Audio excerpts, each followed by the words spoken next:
Eccoci qua, una buona serata a tutti i nostri telespettatori, ben ritrovati, benvenuti nello studio di TV7 Match per questa puntata di venerdì 11 febbraio, come sempre divisa tra storia e attualità. Allora Ermanno, questa sera abbiamo un appuntamento con la storia che cade giusto, l'11 febbraio, perché l'11 febbraio del 1929 furono firmati i Patti Lateranensi. Sì, un avvenimento abbastanza importante, anche se spesso viene trascurato, perché è fondamentale per capire l'epoca in cui avvengono la firma di questi patti, da dove nasce questo evento storico e naturalmente le conseguenze di questi patti. Sappiamo che a un certo punto nella unità d'Italia il Papa viene privato delle sue terre e dei suoi possedimenti e quindi naturalmente si apre una lacerazione all'interno del nuovo Stato italiano, dove abbiamo l'aspetto religioso che è staccato completamente da quello che è quell'aspetto politico, perché i due fattori politici, cioè il Papa era re anche, si scontra con il re che è invece il nuovo re d'Italia, Vittorio Emanuele II, e parliamo della breccia di Porta Pia.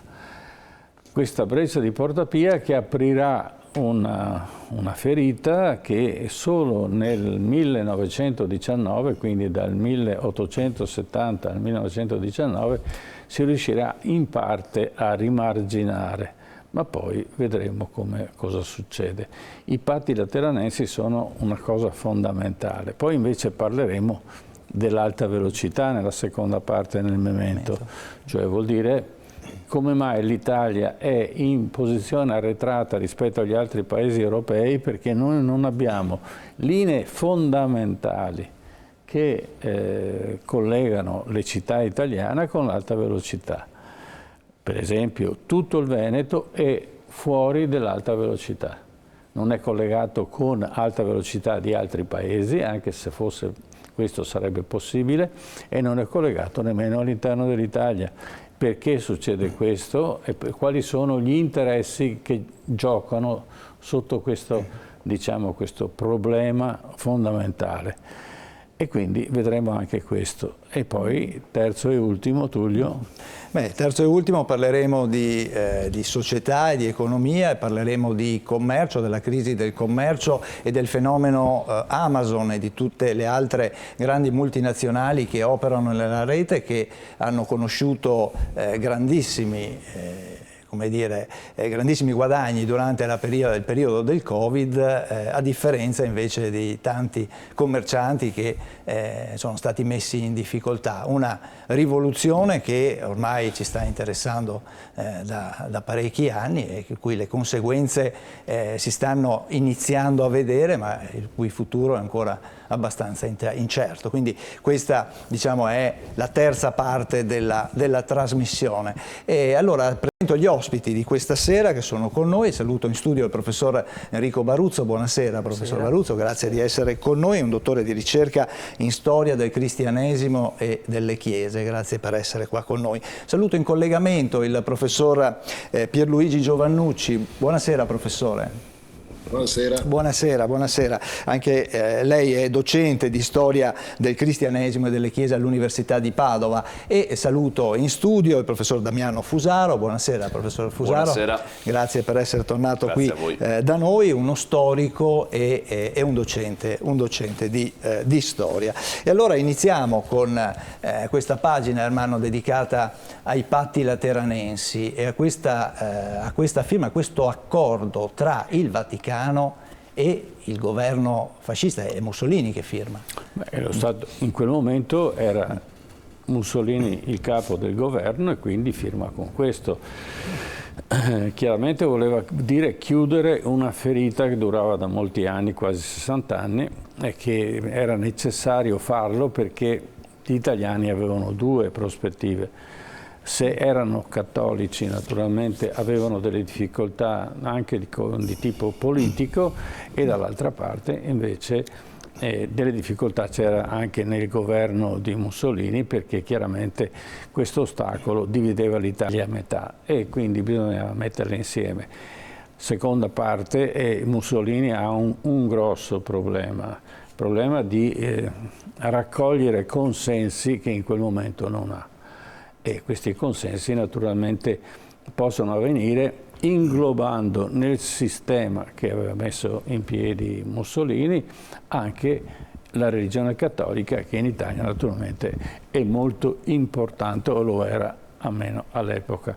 Ecco, allora io partirei col primo contributo e così vediamo subito qual è il momento politico e il momento storico in cui avvengono i patti lateranensi, perché si chiamano patti lateranensi, e poi entreremo nell'argomento con i nostri ospiti.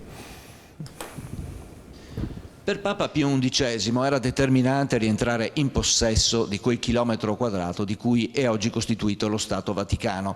A imporre il termine Lateranensi fu lo stesso Pio XI, che lo collegò al lascito del territorio del Laterano da parte di Costantino alla Chiesa Cattolica. Questo era il principio cardine per dare luogo a uno Stato indipendente, pur se enclave, dello Stato italiano. Vi è da notare che la religione cristiano-romana è l'unica religione che fin dalla sua nascita ha preteso di identificarsi come uno Stato. Il concordato lateranense fu firmato da Benito Mussolini in persona, quale capo del governo italiano, e dal cardinale Pietro Gasparri, allora segretario di Pio XI. Il riconoscimento della proprietà del Laterano da parte della Chiesa avviene prima della firma del concordato, altrimenti non sarebbe stato possibile convalidare tale accordo, che presenta tre aspetti: il riconoscimento della proprietà della terra, l'accettazione delle clausole tra due stati non più belligeranti ma sinergici tra loro, e i danni di guerra patiti dallo Stato Vaticano per le perdite subite nella conquista del Regno dei Savoia, in particolare derivante dalla presa di Roma del 1870. Questo concordato rappresenta un reciproco riconoscimento, e paradossalmente, tra il nuovo Stato italiano e il risorto Stato Vaticano. Di fatto, dopo l'unità d'Italia con la breccia di Porta Pia e la presa di Roma nel 1870, il territorio vaticano veniva definitivamente espropriato e inglobato quale Regno d'Italia. Per Pio IX l'Italia non era riconosciuta come Stato, i territori usurpati dovevano essere restituiti, perciò si autodichiarò prigioniero politico nel suo regno. Respinse anche la legge delle guarentigie nel 1871, che tutelava sia la persona del Papa che la stessa Chiesa Cattolica, quando il Regno d'Italia invece si impegnava a versare alla Chiesa ogni anno 3.225.000 lire per il mantenimento del Papa e della struttura vaticana romana, un po' pochino per le abitudini pontificie. Pio IX, 48 ore dopo le guarentigie, pubblicava l'enciclica Ubi Nos, condannando duramente l'offesa per non essere più il Papa Re.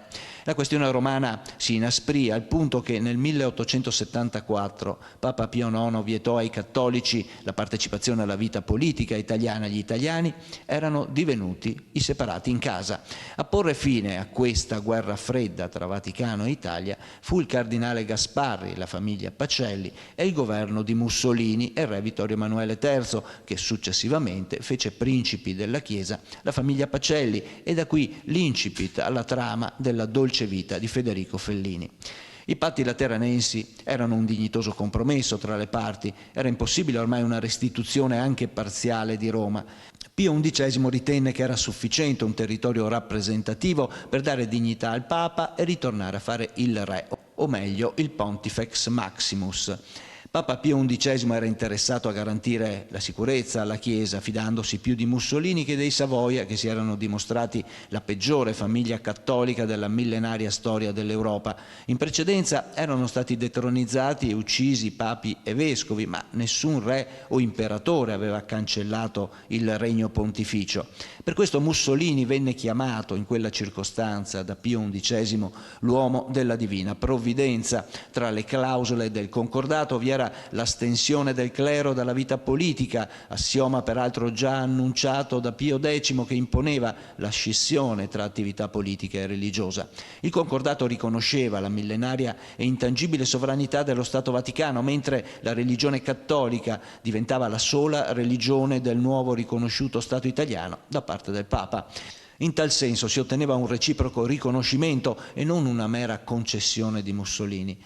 A indennizzo di tutti i danni subiti e i territori persi nel conflitto contro lo Stato italiano, la Convenzione stabiliva che l'Italia desse alla Santa Sede, a titolo di risarcimento, la somma di 750 milioni di lire e di 1 miliardo in titoli di Stato al tasso di interesse minimo del 5%, incassabile annualmente ogni 30 giugno di ogni anno sine die. Il diritto canonico diveniva a tutti gli effetti diritto anche dello Stato italiano, cancellando la dualità tra Stato e Chiesa, ad esempio nel matrimonio, nella separazione coniugale. Così facendo la Chiesa assumeva una fisionomia prettamente italica e non europea, cosa del tutto nuova, ma il Papa assumeva la corona di infallibilità già confermata con il Concilio Vaticano I.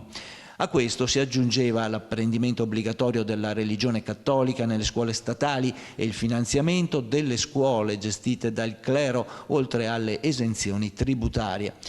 Il regime fascista così attirava a sé il movimento cattolico, oscurando la figura di Emanuele III, un successo che creò consenso al partito e che servirà 15 anni più tardi a Papa Pio XII per dichiararsi l'unico testimonio di un movimento cattolico con concrete radici fasciste e quindi anticomuniste. Tra i due concordatari in quel momento sembrò perdere politicamente il Vaticano, ma a gioco lungo i patti lateranensi si sarebbero rivelati un adeguato compenso alla breccia di Porta Pia, perché mentre i bersaglieri entravano in Roma, l'anima pontificia riusciva a recuperare i consensi perduti e molto di più.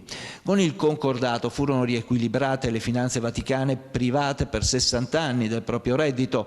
Il rilancio economico fu possibile grazie agli ormai ridotti costi di un piccolo Stato e con la liquidità ricevuta poter riacquisire importanti proprietà immobiliari in Inghilterra e quelli già detenuti, il 20% delle proprietà immobiliari in Italia, esentasse. Per le casse italiane invece fu un salasso. Al giorno d'oggi la cifra pattuita in quel lontano 11 febbraio tra Monsignor Gasparri e Benito Mussolini potrebbe corrispondere a oltre 60 miliardi di euro attuali, ma anche la famiglia Gasparri ereditò una fortuna. Ecco, abbiamo visto, diciamo così, a volo d'uccello un periodo storico abbastanza ampio e soprattutto la storia dell'evoluzione dello Stato italiano, naturalmente da vari Stati, l'unità d'Italia, e poi successivamente invece, dopo la Prima Guerra Mondiale, a uno Stato, diciamo, centralizzato. Il professor Baruzzo vuole approfondire meglio le cause e perché c'è stato questo. La breccia di Porta Pia, che cosa ha comportato la breccia di Porta Pia nei rapporti tra due stati, che era quello del Vaticano e il nuovo Stato italiano o nuovo Stato di Sardegna, come lo chiamava spesso Vittorio Emanuele II? Il problema che si pone è con l'ingresso dei bersaglieri a Porta Pia è di fatto il inglobare Roma e quindi anche la figura del pontefice all'interno dello Stato italiano. In questo senso il problema che si trova dinanzi, cui si trova dinanzi Pio IX, è il fatto di rischiare di essere considerato un suddito del Regno d'Italia. Quindi per lui è necessario cercare proprio di smarcarsi da questa situazione in cui si viene a trovare. La profferta delle leggi guarentigie è una concessione che il Regno d'Italia fa, perché è unilaterale, e questo lui lo contesta in maniera molto chiara nell'enciclica che è stata citata anche nel servizio, nella Ubi Nos. È quello che viene messo sotto processo, l'unilateralità con cui il Regno d'Italia si è mosso.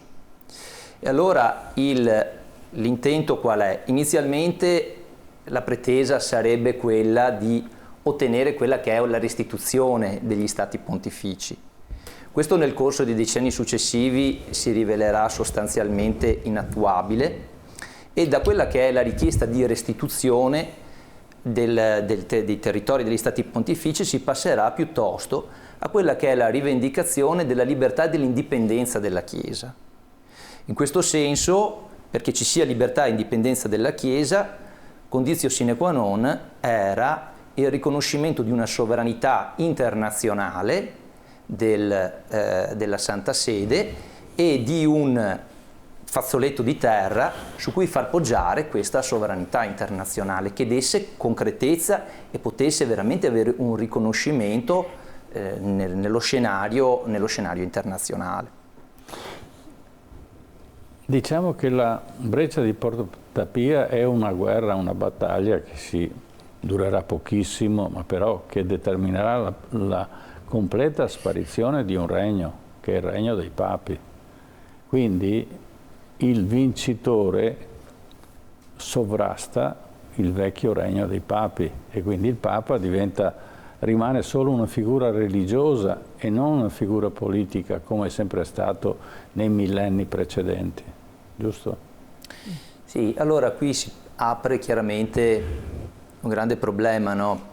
Pio IX aveva sperimentato su di sé il duplice volto dell'essere pontefice, no? Da un lato pontefice e quindi chiamato ad essere la guida, no, della Chiesa cattolica, e dall'altro lato però anche sovrano di un regno.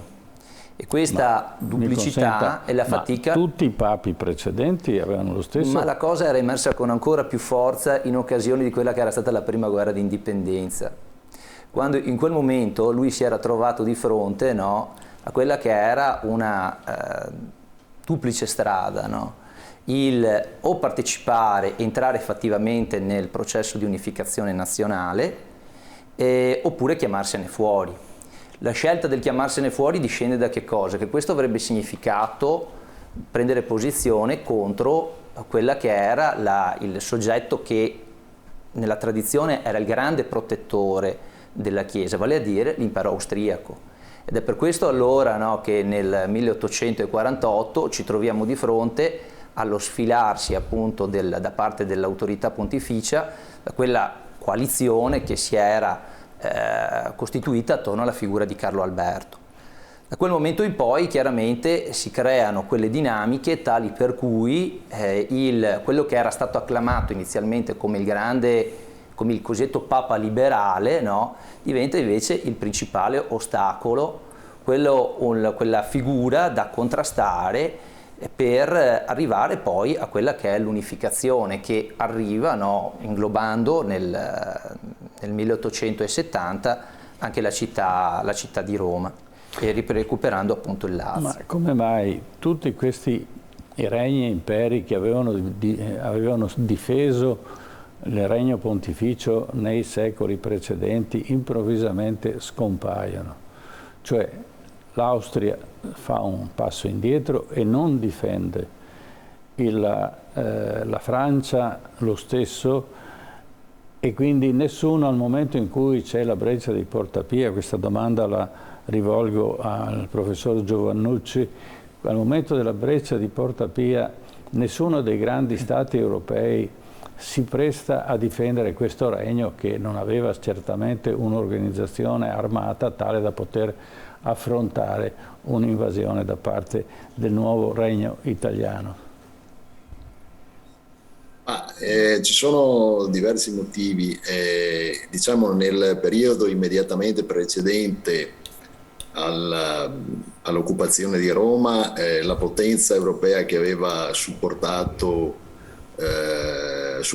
il papato, lo Stato della Chiesa, era stata la Francia, e la Francia sostanzialmente nel 1870 è impegnata nella guerra franco-prussiana, ed è l'occasione della guerra franco-prussiana che apre la strada, e quindi la necessità per la Francia di impegnarsi su un fronte militare molto complesso e complicato. Infatti la Francia verrà schiantata nella guerra franco-prussiana dalla nascente potenza prussiana, e questa necessaria distrazione della Francia apre la strada diciamo, all'invasione del Lazio, all'occupazione del Lazio e di Roma da parte dell'esercito italiano.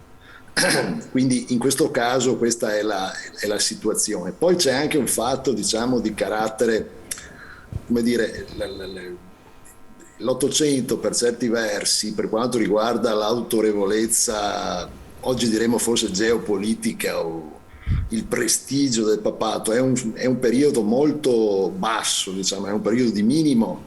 In particolare poco prima diciamo, dell'invasione del Lazio si è riunito il Concilio Vaticano I. Il Concilio Vaticano I era stato un concilio che aveva come dire, definito una verità dogmatica nuova, cioè quella dell'infallibilità papale, e questa verità dogmatica nuova era vista con grande sospetto da alcuni stati e alcuni governi europei, primo fra tutti per esempio il governo tedesco. Di lì a poco sarebbe iniziato in Germania il cosiddetto Kulturkampf, proprio in parte per combattere, come dire, le pretese giudicate teocratiche, no, di questo potere papale che rivendicava per sé un po', non solo a livello strettamente dogmatico, ma anche per quanto riguardava la dottrina generale, anche morale, il carattere dell'infallibilità e quindi teoricamente la possibilità di intromettersi nelle, come dire, nelle decisioni politiche di vari stati. Sì, ma c'è un'altra guerra che impedisce all'Austria di intervenire, visto che la Francia era già impegnata sul fronte prussiano, poteva intervenire come era tradizione. Dal 1875 l'Austria era diventata quella nazione, l'impero che difendeva il papato,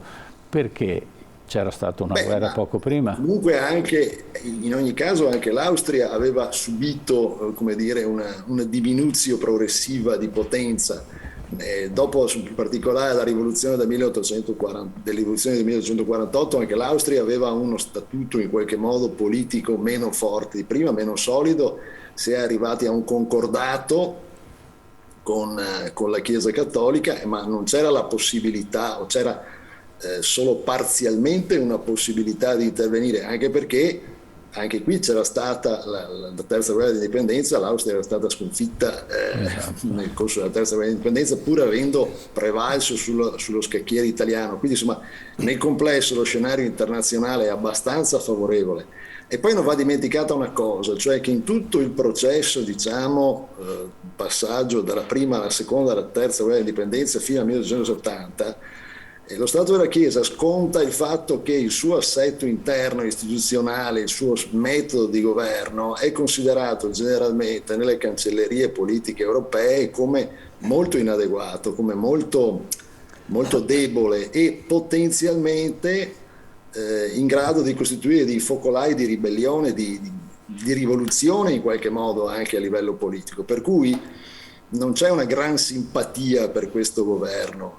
Certo, non siamo forse a livello della, come dire, della esecrazione, per esempio inglese, per il governo borbonico nel Regno delle Due Sicilie, ma non siamo molto lontani. Quindi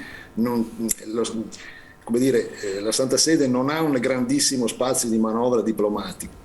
Certo. In tutta questa diciamo fase che storica. un certo peso ce l'ha anche l'Inghilterra in questa operazione di unificare l'Italia in maniera da creare uno Stato cuscinetto all'interno del Mediterraneo.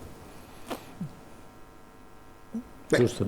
Certo, e poi comunque c'è questa, come dire, questa simpatia in qualche modo inglese, e naturalmente anche l'Inghilterra non ha una simpatia dal punto di vista, come dire, ideologico e culturale religioso nei confronti della Santa Sede, perché chiaramente non è uno Stato, a maggior ragione per il fatto che non è uno Stato cattolico, insomma, quindi anche lì non è che ci siano grandissimi appoggi. Naturalmente resta però un problema, cioè il fatto che diciamo, l'occupazione dell'ultimo lembo dello Stato Pontificio attraverso l'episodio di Porta Pia sia avvenuto attraverso una, per quanto breve, conflitto che non viene chiuso da un trattato di pace, come dire, mette le cancellerie europee di fronte al fatto compiuto e nello stesso tempo diciamo rende dal punto di vista diplomatico poco comoda anche la posizione italiana, perché di fatto l'Italia appare avere, diciamo, compiuto la sua unità e trovato la sua nuova capitale attraverso un atto, come dire, condotto un po' in spregio al diritto, come dire, al diritto internazionale, insomma, perché non si arriva nemmeno proprio a un trattato di pace. Quindi da un lato il Papa si rinchiude in Vaticano e si considera prigioniero in Vaticano, dall'altra parte lo Stato italiano non riesce a trovare nessun tipo di accordo con la Santa Sede, e questo rende anche lo Stato italiano, come dire, debole di fronte agli occhi dell'opinione pubblica europea, insomma. Certo, ma ricordiamo che all'epoca della terza guerra di indipendenza gli inglesi, che poi mantennero anche negli anni successivi, bloccarono tutti i porti degli italiani perché proprio temevano che un eventuale sbarco dei francesi, che erano impegnati ovviamente contro i prussiani, avrebbe potuto capovolgere la situazione a vantaggio del Papa, e quindi presidiavano il mare ed era l'unica possibilità da parte dei francesi di sbarcare e difendere Roma. E questo equilibrio anche strategico è stato importante, perché chiaramente, essendo Napoleone III impegnato in ben altri fronti e contemporaneamente lui alleato con gli austriaci, che vincono in Italia ma perdono la guerra contro i prussiani, sconvolge, diciamo, un equilibrio, e quindi il Papa resta da solo. Il Papa, che rimane da solo, naturalmente non ha possibilità di difendersi e quindi diventa prigioniero. Ma di fatto non è solo che il Papa dice io sono prigioniero, lo era di fatto. E lo Stato italiano diceva ti do un po' di soldi, non rompere le scatole, per dirla in maniera semplice. Allora questo è il momento in cui Pio IX dice ci sarà il mio futuro, il mio successore avrà ben altre cose da affrontare, e difatti lo vediamo. Queste sono le premesse, ma poi naturalmente si succedono altri papi, e abbiamo, giustamente lei ha citato il Concilio Vaticano I, che metteva il Papa, usciva fuori da quello che era il dominio dello Stato, ma diventava addirittura l'infallibilità del Papa. Cioè qualsiasi cosa avesse detto, anche scientifica, anche qualsiasi affermazione avesse fatto, comunque non poteva essere dibattuta, non poteva essere modificata, perché il Papa era infallibile, e questo naturalmente è durato per molti anni, fino al Concilio Vaticano II. Allora, lo Stato Vaticano, che non c'era di fatto, tenta di trovare un sistema per aggiustare, tornare ad essere Stato a tutti gli effetti, e quindi incarica un personaggio che è appunto Gasparri, il cardinale Gasparri, che costruisce il nuovo diritto canonico, il nuovo diritto romano, e successivamente incarica un giovane, Pacelli, a stendere quello che è il concordato, no? Allora, professor Fusaro, che cos'è? Come nasce il concordato? Qual è il tentativo di scavalcare questa situazione ibrida da parte del Vaticano per riuscire ad essere riconosciuto nuovamente, se non dallo Stato italiano, quantomeno dagli altri Stati? E quindi, prego. Sì, allora, i patti lateranensi, che vengono appunto firmati l'11 febbraio del 29, si compongono di 3 parti. Una parte riguardante appunto il trattato, quindi il rapporto con lo Stato e la dimensione internazionale, la parte di convenzione finanziaria, che era importante, abbiamo sentito anche le cifre nel servizio di apertura, e poi la parte di concordato. In tutto questo sistema c'è il tentativo di recuperare la possibilità di avere uno Stato territoriale. Noi sappiamo che dalla donazione di Sutri del 751 esiste, diciamo, lo Stato della Chiesa. Con il venir meno di un potere temporale rimaneva al Papa semplicemente l'aspetto spirituale. Questo vuol dire non poter intervenire neanche nello scacchiere internazionale, perché il riconoscimento dello Stato della Chiesa di una parte di territorio voleva dire anche riammettere il Vaticano come ente che poteva intervenire nelle controversie internazionali. Questo è anche una parte fondamentale. Da lì si sviluppa la necessità... Ma il concordato nasce molto prima. La stesura del concordato che viene, diciamo, fatta da Pacelli e poi naturalmente corretta da Gasparri, eccetera, è un accordo che tende a scavalcare l'impossibilità di questo Stato di avere il possesso della terra. Questo è il punto. E questa proposta viene offerta prima dei patti lateranensi a vari Stati, giusto? Professor Baruzzo ricorda questa proposta, e chi fu il primo Stato a firmare il concordato, pur essendo diciamo, il Papa non possessore di terra e quindi non era più, diciamo, il re, ma era soltanto una figura spirituale. Infallibile, ma spirituale. Allora, il tema delle trattative che porta appunto alla stipula del concordato si apre già concretamente immediatamente dopo la Prima Guerra Mondiale, perché seppur in maniera informale noi abbiamo già degli abboccamenti tra il primo ministro Orlando e Monsignor Cerretti, che lo raggiunge a Parigi. Orlando era all'epoca impegnato con la conferenza di pace e si cerca di trovare una risoluzione appunto che possa porre fine alla questione romana. Quindi si apre la strada da un lato al trattato, a cui faceva riferimento prima il professor Fusaro, però senza una convenzione finanziaria in quel caso, e poi si apriva la possibilità a un concordato. Il problema che avrebbe avuto poi Orlando era la debolezza di fatto che aveva a livello di supporto parlamentare, tant'è vero che alla metà di giugno del 1919 cade il governo e quindi la questione si chiude. Si ritornerà, però una cosa era chiara, la diplomazia vaticana, in modo particolare a Gasparri, che i tempi erano maturi, semmai il problema era trovare l'interlocutore sufficientemente solido perché potessero arrivare a buon fine le trattative. E l'interlocutore viene individuato a un certo momento appunto nella figura di Mussolini. Ma le trattative iniziano. Siamo già molto avanti. Il primo che firma, qual è lo Stato che per primo firma il concordato? E siamo alla vigilia della Prima Guerra Mondiale.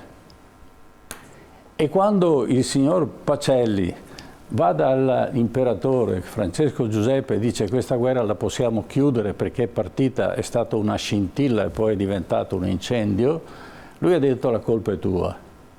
E come mai? Perché il signor Pacelli, attraverso aveva già fatto firmare ai serbi il concordato. Ed i serbi erano contenti perché erano perseguitati dai cristiani cattolici e quindi c'era un conflitto all'interno dell'impero, era diciamo, dell'impero asburgico, che loro volevano chiudere. E questo aveva motivato negativamente l'imperatore d'Austria. Quindi c'è un accordo prima, ma naturalmente è un accordo che da un punto di vista tecnico-legale non sta in piedi, perché dall'altra parte non c'è uno Stato. Però loro, pur di chiudere questa sorta di conflitto, che poi si svilupperà con la Croazia della Seconda Guerra Mondiale, cercherà la Serbia di abbassare il livello di scontro tra cristiani cattolici e cristiani ortodossi. Questo è la prima firma, ma non è un punto di riferimento perché chiaramente è un tentativo di trovare un accordo.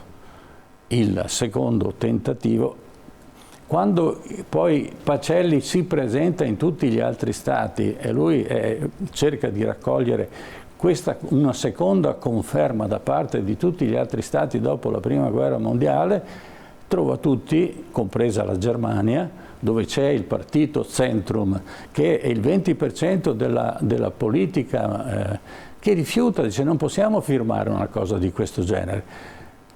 Perché? Perché non siete uno Stato, non rappresentate nulla. Prima trovate un'area su cui voi potete gestire il potere temporale e dopo sarà possibile un accordo. E questo viene rifiutato dai vari stati che sono vicini chiaramente l'Inghilterra no, la imperatrice Vittoria certamente non era quella che era disponibile a fare accordi. Però gli altri stati non si avvicinano a questa politica. Quindi la funzione, e giustamente come diceva lei, la difficoltà di riuscire a trovare un accordo che superasse tutti questi ostacoli, il governo precedente appunto era debole. Il governo successivo invece, prego, vuol continuare. Il governo successivo, insomma, evidentemente ci sono gli avvicendamenti ovviamente dei diversi governi liberali, no, che si susseguono fino al 1922. Poi abbiamo questo cambio a livello di geografia politica e c'è l'intuizione, perché già nel 1921 Mussolini, nel primo discorso che fa alla Camera, aveva aperto a quella che era un dialogo con quella che era con la Santa Sede, aveva fatto il riferimento alla romanità del cattolicesimo e quindi c'era quantomeno aprire e manifestare una disponibilità. E questa disponibilità poi viene sondata attraverso quelli che sono degli incontri informali, a partire dal 1926 che comincia quelle che sono le trattative vere e proprie, che vedono da un lato il governo italiano rappresentato da Domenico Barone e per quanto riguarda la Santa Sede il rappresentante è Francesco Pacelli, vale a dire il fratello di Eugenio Pacelli, che in quel momento era nunzio in Germania. Mi scusi, vuole spiegare meglio per i nostri telespettatori la figura della famiglia Pacelli? Sì, allora la figura è figura importante della nobiltà romana. Ecco, il nome chiaramente più noto è la figura di Eugenio Pacelli, no? Che poi diventerà nel 1939 Papa con il nome di Pio XII. Che fa chiaramente una brillante carriera all'interno della Curia romana, partecipa ai lavori di elaborazione del codice di diritto canonico, quindi affianca la figura anche del cardinale Pietro Gasparri in questa veste e poi viene inviato in Germania in qualità di nunzio e realizza anche una serie di importanti atti diplomatici, pensiamo ad esempio al concordato con la Baviera. Quindi ci troviamo di fronte da un lato al Pacelli ecclesiastico, a Roma noi abbiamo quella che è la figura dell'avvocato Pacelli, che è il fratello di Francesco. Un attimo, ma anche i genitori collaboravano col Vaticano prima, non erano estranei del mondo vaticano, prego. Certamente. Però completando appunto sulla figura di Francesco è la figura poi che fa da punto di riferimento per quello che è la costruzione dal punto di vista giuridico proprio degli accordi con lo Stato italiano e poi c'è da dire che è anche la figura di riferimento per quella che è la costruzione dell'impalcatura interna dello Stato della Città del Vaticano, perché una volta che poi vengono firmati gli accordi lateranensi inizia per così dire la seconda fase, vale a dire definire quella che è l'impalcatura, la struttura, l'ossatura che deve avere questo piccolo ma comunque importantissimo Stato. Certo. In questo caso siamo di fronte ad una figura di un laico che ha una professionalità maturata all'interno sempre degli ambienti, degli studi giuridici e che va però tenuta distinta rispetto appunto a quella che è la figura del fratello Eugenio. Sì, ma sono nobili della Chiesa, non nobili dello Stato, i Pacelli. Bisogna distinguere, sì. Oggi non sarebbe più così, ma allora, loro avendo lavorato molto all'interno dello Stato Vaticano, prima della presa di Porta Pia, i predecessori, naturalmente avevano accumulato una nobiltà estremamente elevata e grande fiducia, perché si erano comportati positivamente nei confronti del Vaticano, e quindi grande fiducia da parte dei papi, dei vecchi papi, ma anche di quelli poi successivi. Professor Giovannucci, il proseguo di questo accordo nel tentativo di mettere insieme il concordato, che poi si dividerà in 3 parti, ce lo può narrare lei? Allora, sostanzialmente qui dobbiamo... Mi scusi se faccio un mezzo passo indietro rispetto a quello che ha appena detto, cioè qui dobbiamo fare un po' una distinzione di metodo, cioè lei ha parlato un attimo fa di, come dire, dei Pacelli rispetto allo Stato Vaticano, cioè dobbiamo tenere presente che prima del 1870 quello che lei chiama Stato Vaticano è lo Stato della Chiesa, quindi sì. Questi personaggi come Filippo Pacelli, Marcantonio Pacelli, cioè il padre, il nonno del futuro Pio XII, sono degli avvocati che lavorano sia, diciamo, in campo, noi potremmo definirlo del diritto civile, sia in campo del diritto ecclesiastico, che essendo lo Stato uno Stato in qualche modo governato da ecclesiastici, diciamo, li mette in una posizione un po' anfibia. Queste non sono, cioè, esponenti della tradizionale, come dire, nobiltà, aristocrazia cosiddetta nera, feudale, romana. Sono, diciamo, esponenti di un ceto avvocatizio che ha avuto un ruolo importante nelle vicende, soprattutto del pontificato di Pio IX. Ora, questo per chiarire un attimo il discorso com'è, insomma, dal punto di vista delle attribuzioni, delle qualifiche.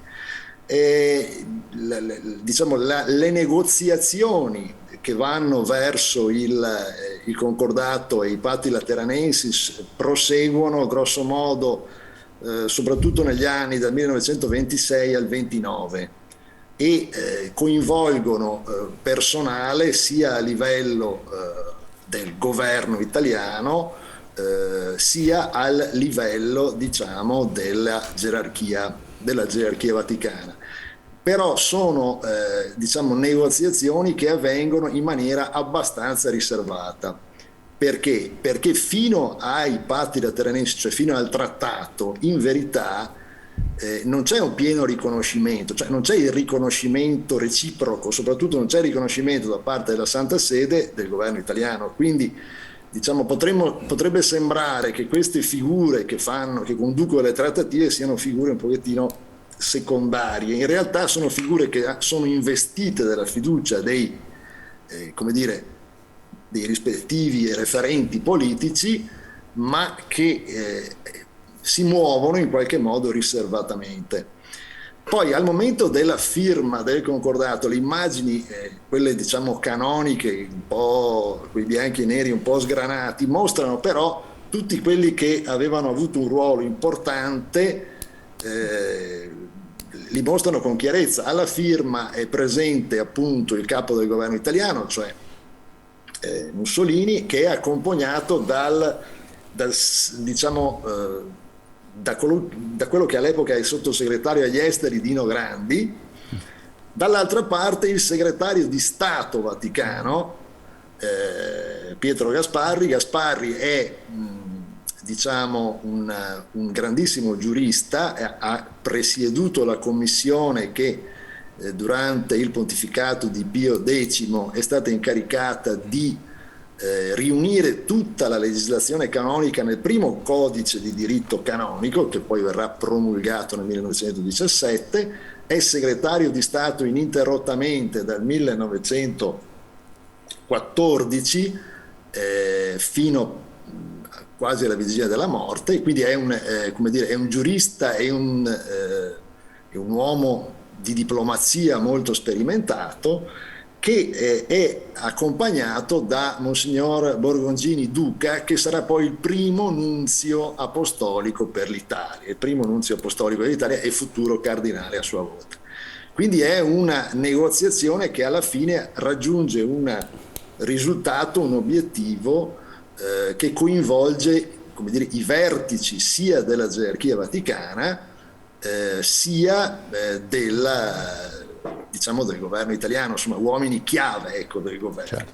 Ed è questo accordo politicamente negoziato con una chiara, come dire, finalità, che però non è coincidente. La finalità, diciamo, del governo italiano è quella di chiudere la questione romana, chiudere, diciamo, con l'estraneità di una parte importante dei cattolici alla vita politica italiana e di accreditare anche, e questa è la finalità specifica di Mussolini, se stesso e il proprio regime di fronte alla gerarchia, ma soprattutto all'opinione pubblica e alle masse cattoliche. Dall'altra parte, invece, l'obiettivo di Pio XI è chiaramente quello di recuperare sovranità e anche di influire in qualche modo direttamente dal punto di vista politico sul governo italiano, che da questo punto di vista appare e apparirà anche, oltre che a Pio XI, ma anche a Pio XII, come era apparso ai pontefici dell'Ottocento, in qualche modo l'Italia, come dire, il cortile di casa, insomma, il primo degli